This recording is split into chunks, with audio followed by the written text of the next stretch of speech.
बिस्मिल्लाहिर्रहमानिर्रहीम। अस्सलामु अलैकुम। अल्लाहुम्मा सल्लि अला सय्यिदना मुहम्मदिन व अला आलि सय्यिदना मुहम्मदिन व बारिक वसल्लम।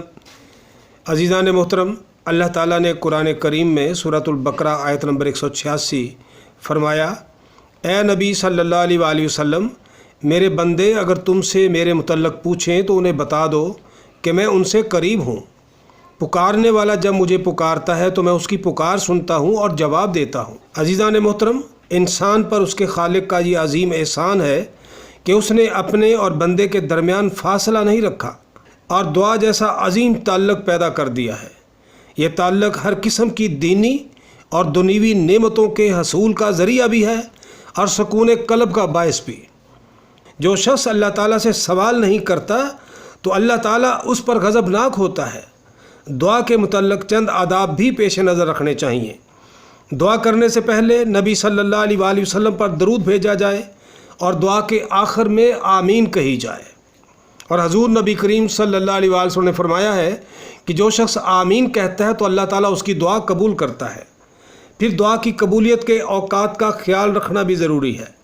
मसलन रात के आखिरी हिस्सा में, फजर की नमाज के बाद, अज़ान और अकामत के दरमियान, काबतुल्लाह के दरवाज़े के पास, मुकाम इब्राहीम के पास। और फिर दुआ की कबूलियत की कई शक्लें होती हैं। या तो दुआ दुनिया में जल्द पूरी हो जाती है, या फिर उस दुआ को आखिरत का ज़ख़ीरा उस बंदे के हक़ में बनाया जाता है, या फिर दुआ के बायस बेपनाह सवाब मिलता है। वो दुआ उसके गुनाहों का कफ़ारा भी बन जाती है। लिहाजा दुआ मांगकर जल्दी नहीं मचानी चाहिए कि मैंने तो दुआ मांगी थी मगर कबूल ही नहीं हुई, और फिर नाउम्मीद होकर थक कर बैठ जाए कि अब मज़ीद दुआ क्या करनी है। बल्कि मोमिन को अल्लाह ताला से हुस्न ज़न रखना चाहिए कि वह अपने वादे को कि मैं बंदों की दुआ सुनता हूँ और कबूल करता हूँ तो ज़रूर पूरा करेगा। और ये यकीन रखना चाहिए कि जिस शक्ल में भी कबूल करेगा यकीनन उसमें मेरे ही लिए बेहतरी है। अज़ीज़ान मोहतरम, अब आप हर मुश्किल के हल के लिए मुजर्रब वजीफ़ा आप सुने, लेकिन आप ये बात समझ लें कि ये पूरे यकीन के साथ वजीफ़ा 21 दिन तक करना है और एक वक़्त मुकर्रर करके रोज़ाना उसी वक़्त करना है।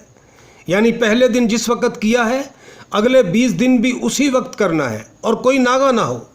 सबसे पहले 7 मरतबा दरूद इब्राहीम पढ़ें, फिर 7 बार सूरह फातिहा पढ़ें, फिर 7 बार सूरतुल फलक और सूरतुन नास मुअव्विज़तैन कुरान पाक की आखिरी 2 सूरतें पढ़ें।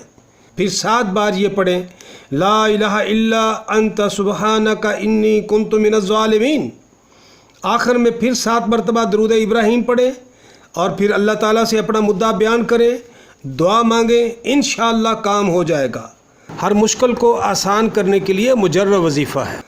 और इस बात का यकीन रख के ये दुआ करें कि वो मुश्किलों को आसान करने वाला वहद रब है, उसके सिवा कोई नहीं सुनता, कोई कबूल नहीं करता। व आखिरु दावाना अनिल हम्दुलिल्लाहि रब्बिल आलमीन।